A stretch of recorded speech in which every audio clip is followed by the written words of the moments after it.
cuenta sus 6 antiguas leyendas o antiguos hechos, como he observado previamente. Hay cosas en la antigüedad que no deberían haber existido de acuerdo con las ideas corrientes, pero mi afán de coleccionista no está ni por cerca exhausto con los hallazgos ya acumulados. ¿Por qué? Porque la mitología de los esquimales también dice que las primeras tribus fueron traídas del norte por dioses con alas de bronce. Las más viejas sagas de los indios americanos mencionan un pájaro de trueno que les trajo el fuego y las frutas. La leyenda maya, el Popol Vuh, nos dice que los dioses eran capaces de reconocer todo el universo, los 4 puntos cardinales de la brújula, e incluso la forma redonda de la Tierra. ¿Qué hacen los esquimales hablando de pájaros de metal? Porque los indios mencionan un pájaro de trueno. ¿Cómo podrían los mayas haber supuesto que la Tierra es redonda? Los mayas eran inteligentes. Tenían una cultura muy desarrollada. Dejaron no solamente un calendario fabuloso, pero también cálculos increíbles. Conocían el calendario venusino de 584 días y estimaron la duración del año terrestre en 365,2420 días, el cálculo exacto de hoy 365,2422, los mayas dejaron cálculos que durarían 64 millones años.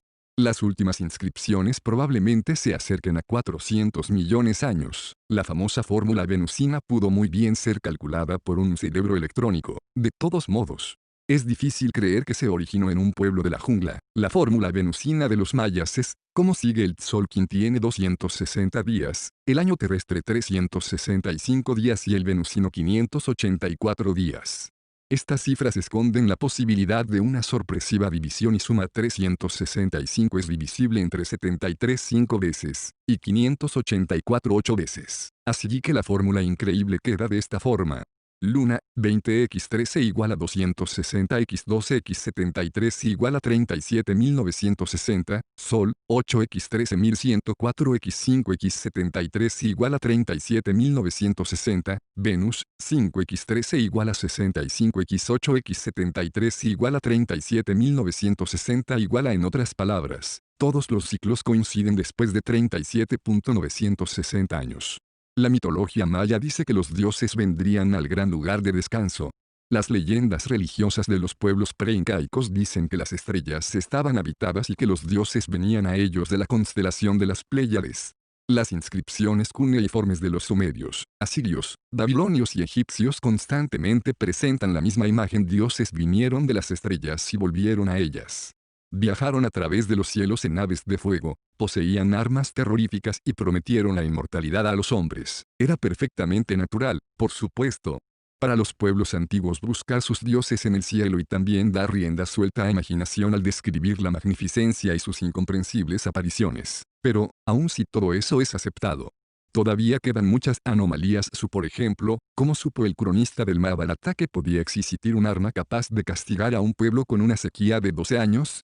Y suficientemente poderosa como para matar a niños aún no nacidos en el vientre de sus madres. La antigua epopeya indica, la Mahabharata es más comprensible que la Biblia. E incluso en un cálculo conservador su núcleo central tiene por lo menos 5.000 años. Vale la pena leer la epopeya a la luz de los conocimientos modernos. No estaremos muy sorprendidos al saber que en el Ramayana las vimanas, o sea máquinas voladoras, navegaban a gran altura con la ayuda de Mercurio y un fuerte viento propulsor. Las vimanas podían cubrir enormes distancias y podían viajar hacia arriba, hacia abajo y hacia adelante. Envidiable capacidad de maniobra en estos vehículos espaciales. Esta cita viene de la traducción de Enedut, 1891. Al mandato de Rama, la magnífica carroza se elevó a una montaña de nubes con un enorme estruendo. Comillas, no podemos dejar de notar que no solamente se menciona un objeto volador nuevamente, sino que también el cronista habla de un enorme estruendo. Aquí hay otro pasaje del Mahabharata. Bhima voló, con su vimana en un rayo enorme, brillante como el sol, e hizo un ruido, como el trueno de una tormenta. C. Roy, 1899. Incluso la imaginación necesita algo con que empezar. ¿Cómo puede un cronista dar descripciones que presuponen por lo menos una idea de cohetes y el conocimiento de que ese vehículo puede viajar en un rayo y provocar un terrible trueno? En el Samsaptakavada se hace una distinción entre carrozas que vuelan y las que no pueden hacerlo. El primer libro del Mahabharata devela la historia íntima de la soltera Kunti, quien no solo recibió una visita del dios Sol sino que tuvo un hijo de él, un hijo que se supone fue radiante como el Sol mismo.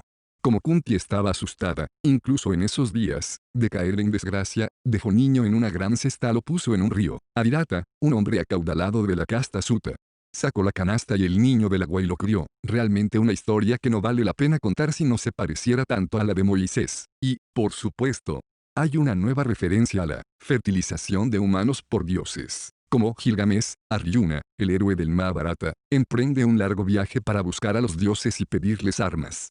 Y cuando Aryuna encuentra a los dioses, después de muchos peligros, Indra, el señor del cielo, con su esposa, Sachi, a su lado, le da una audiencia muy exclusiva.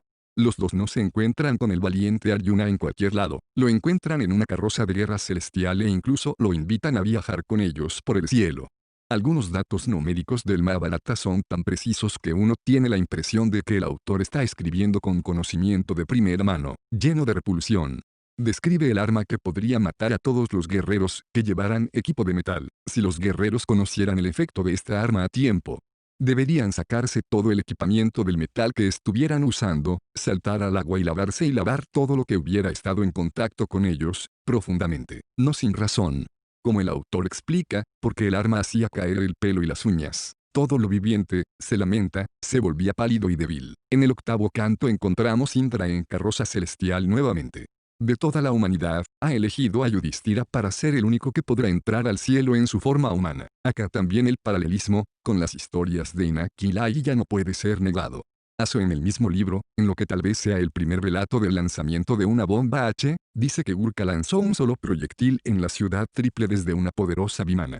La narrativa usa palabras que nos recuerdan los relatos de los testigos oculares de la detonación de la primera bomba de hidrógeno en bikini humo blanco y caliente. 1000 veces más brillante que el sol, se levantó con infinito brillo y redujo la ciudad a cenizas. Cuando Urka aterrizó nuevamente, su vehículo era como un bloque radiante de antimonio. Y para el beneficio de los filósofos, menciono que el Mahabharata dice que el tiempo es la semilla del universo.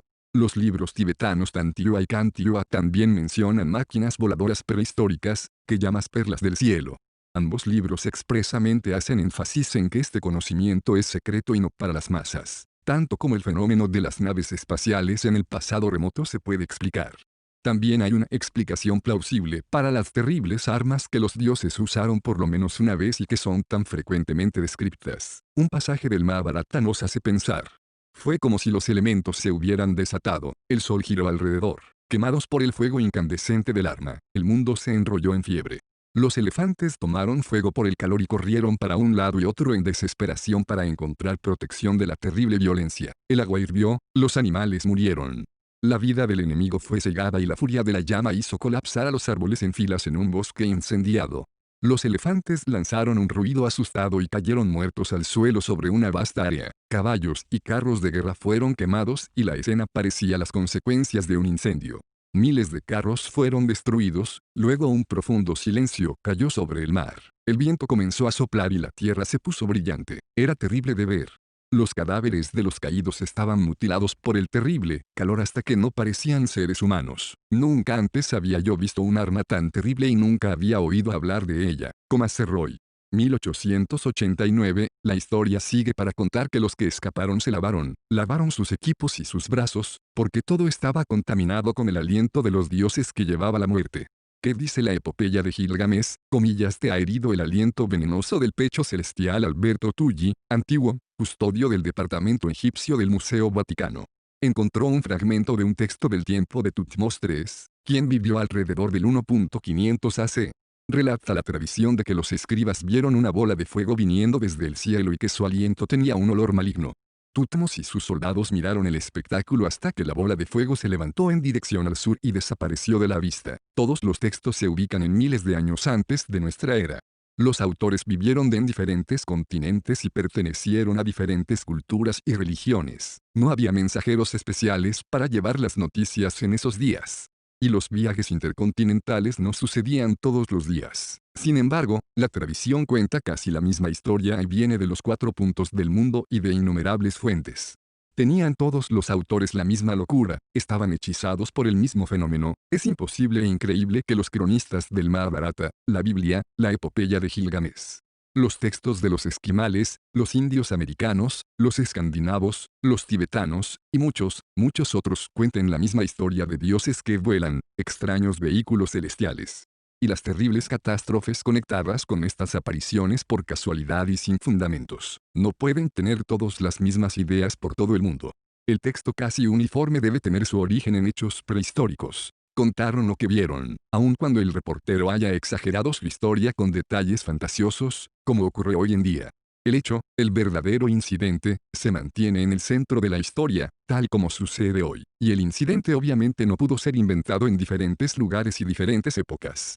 Demos un ejemplo: un helicóptero aterriza en el África por primera vez. Ninguno de los nativos ha visto nunca semejante máquina. El helicóptero aterriza con un ruido siniestro. Pilotos en equipos de guerra, con cascos y ametralladores, saltan del mismo. Los salvajes quedan estupefactos, sin comprender la presencia de esta que bajó del cielo los desconocidos dioses que vinieron en él. Después de un tiempo el helicóptero despega nuevamente y desaparece en el cielo. Cosa una vez solo nuevamente, el salvaje tiene que trabajar la interpretación de esta aparición. Les contará lo que vio a los que no estuvieron presentes: un pájaro, un vehículo celestial, que hizo un ruido terrible, y criaturas de piel blanca llevando armas, que escupían fuego. La milagrosa visita es transmitida a través del tiempo, cuando el padre le cuenta al hijo. El pájaro celestial obviamente no se achica, las criaturas que salieron de él crecen, son más fuertes y más imponentes. Estas y otras mejoras se le agregarán a la historia. Pero la premisa para la gloriosa leyenda fue el aterrizaje del helicóptero. Realmente aterrizó en el claro de la jungla y los pilotos salieron de él. Desde ese momento el evento es perpetuado en la mitología de la tribu Naves. Ciertas cosas no se pueden inventar. Yo no estaría escarbando en la prehistoria buscando espaciales si los cuentos de estas apariciones aparecieran en 2 o 3 libros antiguos. Pero cuando casi todos los textos de los pueblos primitivos por todo el globo cuentan la misma historia, siento que debo tratar de explicar lo que está escondido en sus páginas. Hijo del hombre, vives en el medio de una casa en rebelión, que tiene ojos para ver, pero no ve, tiene oídos para oír y no oye. Ezequiel 12:2. Sabemos que todos los dioses sumerios tenían su contraparte en ciertas estrellas. Se supone que hubo una estatua de Marduk, Marte, el mayor de los dioses, que pesaba 800 talentos de oro puro.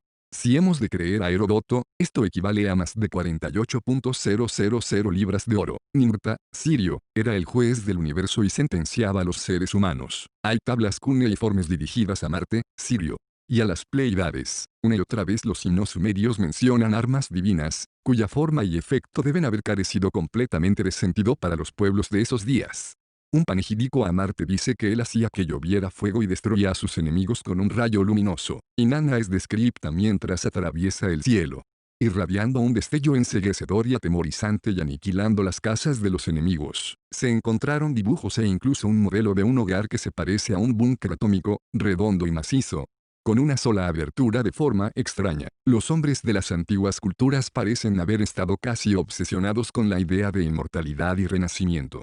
Sirvientes y esclavos obviamente se sepultaban voluntariamente en la tumba de sus amos. En la cámara mortuoria de Subat, no menos de 70 esqueletos yacen uno cerca del otro en perfecto orden, sin el menor signo de violencia, sentados o yaciendo en sus ropas brillantemente coloridas. Esperaban la muerte, que debe haber llegado suavemente y sin dolor, tal vez por veneno. Con absoluta convicción, esperaban una nueva vida más allá de la tumba con sus amos. Pero ¿quién puso la idea de renacimiento en las cabezas de estos pueblos paganos?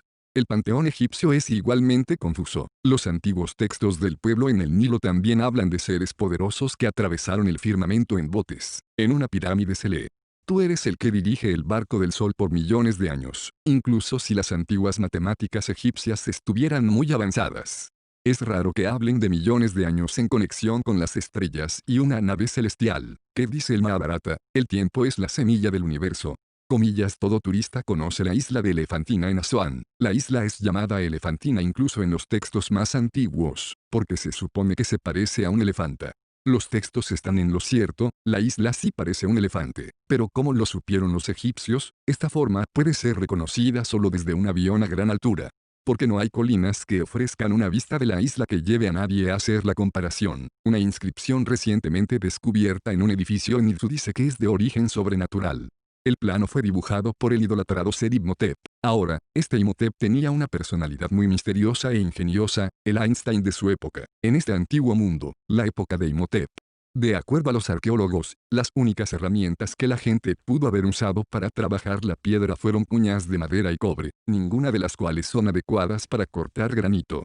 Sin embargo, el brillante Imhotep construyó la pirámide de Saqqara para su rey, llamado Zoser.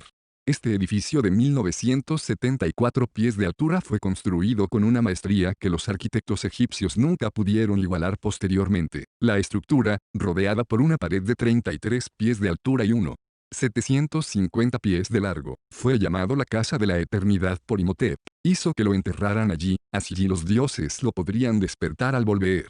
Sabemos que todas las pirámides fueron colocadas de acuerdo a las posiciones de ciertas estrellas. ¿No es esto un poco vergonzoso en vista de que tenemos poca evidencia de la astronomía egipcia?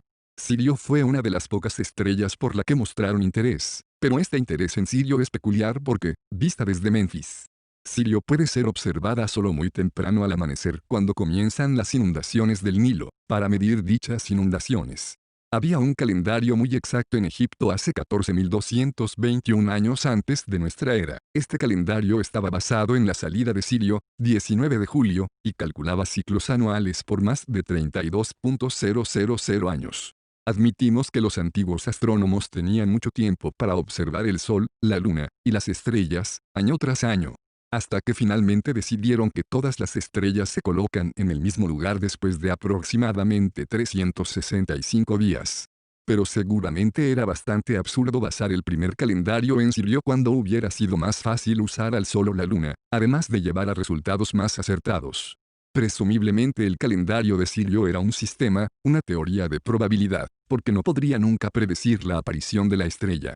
Si Sirio aparecía en el horizonte al amanecer al mismo tiempo que una inundación del Nilo, era pura coincidencia, una creciente del Nilo no ocurría cada año, ni el mismo día, en cuyo caso, para que un calendario de Sirio, la tumba en la que un collar de oro y el esqueleto de un animal totalmente desconocido fueron encontrados, probablemente pertenecen al rey Udimo. ¿De dónde vino el animal? ¿Cómo podemos explicar el hecho de que los egipcios tenían un sistema decimal ya al comienzo de la primera dinastía? ¿Cómo pudo una civilización tan desarrollada aparecer en una edad tan antigua? ¿Quién les dio su increíble conocimiento de matemáticas, escritura manual? Antes de edificios monumentales que presentan innumerables preguntas, tomemos otra pequeña observación sobre los textos antiguos.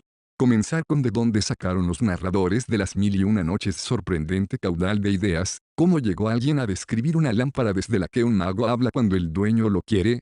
Su que valiente imaginación inventó el sésamo, ábrete, incidente de la historia de Ali Baba y los 40 ladrones. Por supuesto, esas ideas no los asombran hoy en día.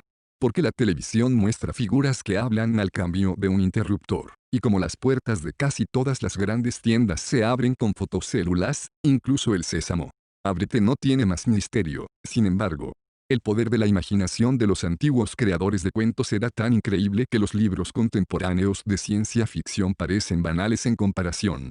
Así que debe ser que los antiguos cuentistas tenían una serie de cosas que ya habían visto, conocido y experimentado, al alcance de la mano para su imaginación.